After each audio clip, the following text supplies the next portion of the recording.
पिछले 2008-9 से dental surgeon और मेडिकल अफसर का बराबर सारा कुछ पे स्केल सब कुछ बराबर होता था।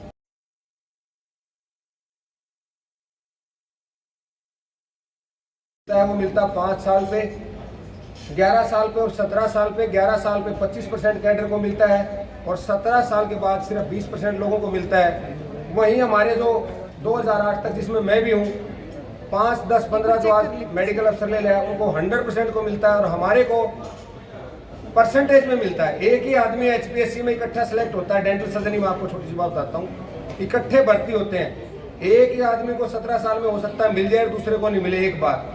तीसरी बात, कोई भी ऐसा काम डेंटल सर्जन, हरियाणा का डेंटल सर्जन आज के दिन, आपने अभी आप सब मीडिया पर्सन आपको पता होगा कि 2 दिन से हड़ताल चली थी। पूरे का पूरा हरियाणा का जो हेल्थ डिपार्टमेंट का, स्वास्थ्य विभाग का पूरा काम आज डेंटल सर्जन पूरा अपना कंधों पे पूरा सारा काम कर रहे थे। चाहे वो नोडल अफसर का हो, डिप्टी का हो, हॉस्पिटल एडमिनिस्ट्रेशन का हो, चाहे पेशेंट की OPD का हो, पूरा काम करते हुए भी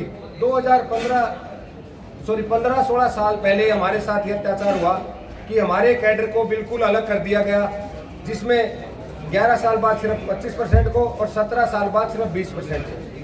वहीं हमारे जो साथी हैं 5, 10, 15 पे 100% को उनको दे रखा है। आपके माध्यम से बताना चाहूंगा कि हरियाणा एक ऐसा स्टेट है जिसमें डेंटल सर्जनों के साथ ही अत्याचार है। आपके साथ आपके जितने भी नजदीक के, चाहे हमारा राजस्थान हो, चाहे हमारा पंजाब हो, चाहे हमारा हिमाचल हो, चाहे दिल्ली हो, चंडीगढ़ हो, चाहे मध्य प्रदेश हो, बिहार हो, राजस्थान हो, कोई भी ऐसा हमारा नेबरिंग स्टेट जिसमें मेडिकल अफसर और डेंटल सर्जन का पे स्केल अलग अलग हो। जो मेडिकल को मिलता है वो डेंटल को मिलता है। जिस शहर के अंदर आप बैठे हुए हरियाणा का सबसे पहला डेंटल कॉलेज है और मेडिकल कॉलेज है, मुझे इसमें बताने में कोई शर्म नहीं है, कोई किसी तरह का झिझक नहीं है। वहाँ एक ही प्रोफेसर मेडिकल कॉलेज और डेंटल कॉलेज में जो डेंटल से संबंधित है और जो मेडिकल से संबंधित है, सेम पे स्केल उनको दिया जाता है पूरा।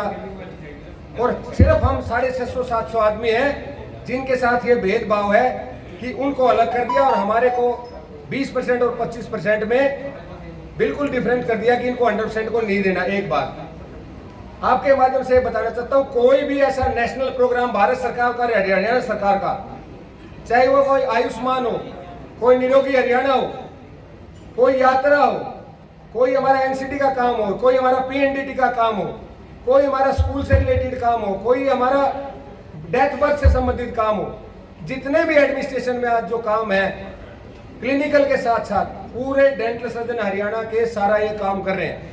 आज तक किसी भी डेंटल सर्जन ने 28 साल की मेरी नौकरी है, किसी काम के लिए कभी भी मना नहीं किया है।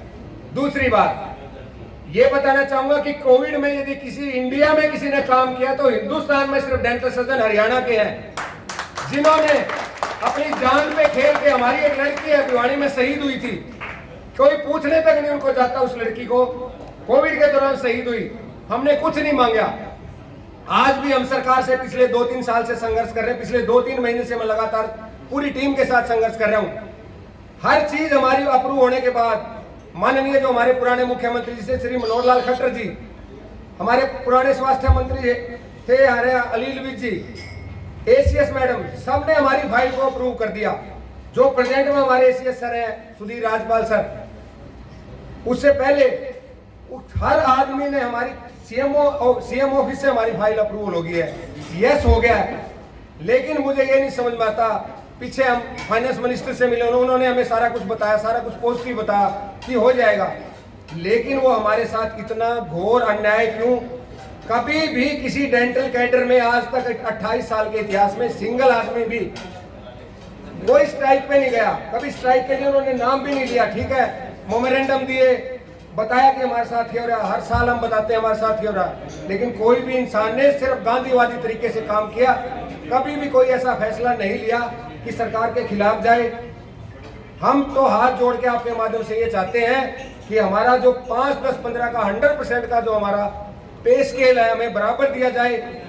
हमारी और डिमांड्स हैं, डिप्टी मेडिकल सुप्रिटेंडेंट MHA की या डिप्टी डायरेक्टर डेंटल की है, PG पॉलिसी की डिमांड हमारी जरूर मांगी है। मैं बिल्कुल खुलेआम सरेआम कहता हूं कि जो HCMS को दी, हमारे को भी वो पॉलिसी दी है।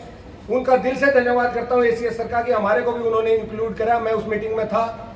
लेकिन सारा काम यदि हमारे डेंटल सर्जन पूरे हरियाणा में इतनी लगन से, ईमानदारी और मेहनत से कर रहे हैं, उसके बावजूद भी हमारे घर में हमारे को अलग किया हुआ। एक बात। दूसरी बात, हमारी ऑब्जेक्शन लगती है कि आपके आसपास के स्टेट में मिलता है, हर स्टेट में डेंटल सर्जन को, मेडिकल अफसर को मिलता है, गवर्नमेंट ऑफ इंडिया में मिलता है, आर्मी में मिलता है। हमारे जिस घर में रोहतक जिले में जो हमारा हरियाणा का मिला है, उसी में डेंटल कॉलेज और मेडिकल कॉलेज की पे बराबर है। इसलिए हमने सब इकट्ठा होने की ठानी है। 11 जिले हम आज इकट्ठे हो चुके हैं। कल पानीपत में हमारा रहेगा, उसके बाद पंचकुला में रहेगा हमारे बाकी डिस्ट्रिक्ट, और 31 तारीख तक सीएम साहब ने यस की हुई है। यदि 31 तारीख तक हमारे को हमारा जो आज तक का इतना 15 साल का जो अत्याचार है वो यदि हमें नहीं देते हैं, उसके बाद हमने पूरी प्लानिंग की है। पूरा उसमें हम आपके माध्यम से बताना चाहेंगे कि पहले हम 2 घंटे की स्ट्राइक करेंगे, काले बिल्ले लगाएंगे, उसके बाद हंगर स्ट्राइक पे जाएंगे। फिर भी हमें कुछ नहीं मिलता है तो पूरे का पूरा कैडर पहली बार दुखी होके जनता की सेवा करके पूरे हरियाणा के हर गली गली में। अभी आपको एक और बात बीच में बताना चाहता हूँ, भारत विकसित यात्रा हुई थी। अब इतनी सर्दी के टाइम में 3 महीने यदि भारत विकसित यात्रा किसी ने की है तो वो डेंटल सर्जन ने की है। हर बस में, हर गांव तक डेंटल सर्जन गया हमारा। उसके बावजूद अभी हमारा एनीमिया मुक्त प्रोग्राम चल रहा है, उसमें भी हमारा हर डेंटल सर्जन पूरा हर बच्चे का, बूढ़े से लेकर बच्चे तक का इलाज कर रहा है। हर का हीमोग्लोबिन तक हम खुद देखने जाते हैं। कैंसर है, जो भी जितने नेशनल प्रोग्राम है, किसी को मना नहीं करते। हमें ये नहीं समझ में आता हमें अपने घर से क्यों अलग किया हुआ है, क्यों हमें नहीं दे रहे इस चीज के लिए। फिर भी हमने गांधीवादी तरीके से 31 तारीख तक जो सीएम साहब ने कहा, सीएम साहब ने हमें बताया, हम बिल्कुल ठंडे मन से कहें हमें प्लीज हमारी हम जो मेहनत कर रहे हैं उसका जो बाकियों को मिल रहा है हमें भी जरूर दे दो। हम आपके दिल से धन्यवाद होंगे।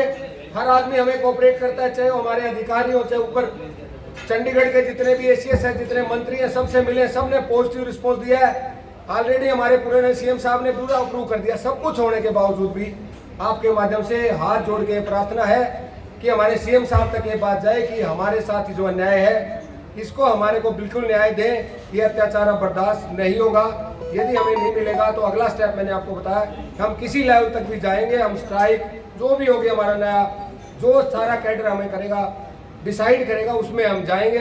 यही हमारा आज का, और जब तक नहीं मिलेगा ये हमारा निरंतर चलता रहेगा। आज रात को यहाँ, कल हम पानीपत 4 दिनों को, फिर हम पंचकुला नगर वहाँ जाएंगे। उसके बाद जो हमारा शेड्यूल है उसमें रहेंगे। आप सब लोग आए, आप सबका बहुत बहुत धन्यवाद। कोई भी आपको किसी डेंटल सर्जन से संबंधित 20-25 साल में किसी न किसी काम से कोई मना किया हो, मैं खुला चैलेंज देता हूं मीडिया के सामने। कोई ड्यूटी किसी डेंटल सर्जन की आज तक किसी काम के लगाए हो, चाहे वो डायरिया प्रोग्राम हो, डेंगू हो, जबकि हमारी किसी उसमें नहीं आता, चाहे वो मलेरिया हो, किसी डेंटल सर्जन ने कोई मना किया हो, आप जो मीडिया कहे, सरकार कहे, हम वो सजा भुगतने के लिए तैयार है। इसी शब्दों के साथ बहुत बहुत धन्यवाद। Thank you so much. ठीक है, किसी ने कुछ कोई हमारे साथ आपके साथ किसी स्टेट में नहीं मिल रहा, हमने फाइल अप्रूव करके दे दिया, सारा कुछ दे दिया। हिमाचल में मिल रहा है, पंजाब में मिल रहा है, राजस्थान में मिल रहा है, चंडीगढ़ में मिल रहा है। सबसे बड़ा एग्जांपल हमने आपके रोहतक डेंटल कॉलेज और मेडिकल कॉलेज का दे दिया, दे रहे हैं, बिल्कुल दे दिया। उसके बावजूद अब नई और ऑब्जेक्शन लगा रहे हैं। लेकिन मैं आपके माध्यम से ये बताना चाहूंगा, जिस दिन सीएम साहब ने हमारी दिल से बात सुन ली और हमारा केस यदि किसी ढंग से किसी ने रिप्रेजेंट कर दिया, 100% मिलेगा।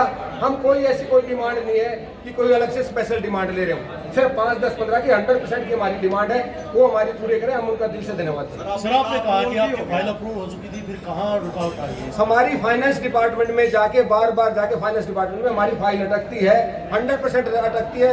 फाइनेंस डिपार्टमेंट से इतनी ऑब्जेक्शन लग के आती है। सीएम साहब के कहने के बावजूद भी, फाइनेंस मिनिस्टर अभी जेपी दलाल सर ने कहने के बाद उन्होंने हमारे सामने कहा है, उसके बाद भी नहीं मिला तो इससे ज्यादा अन्याय होगा। इसका मतलब जब 2009 में आपको अलग अलग किया गया, 2008 में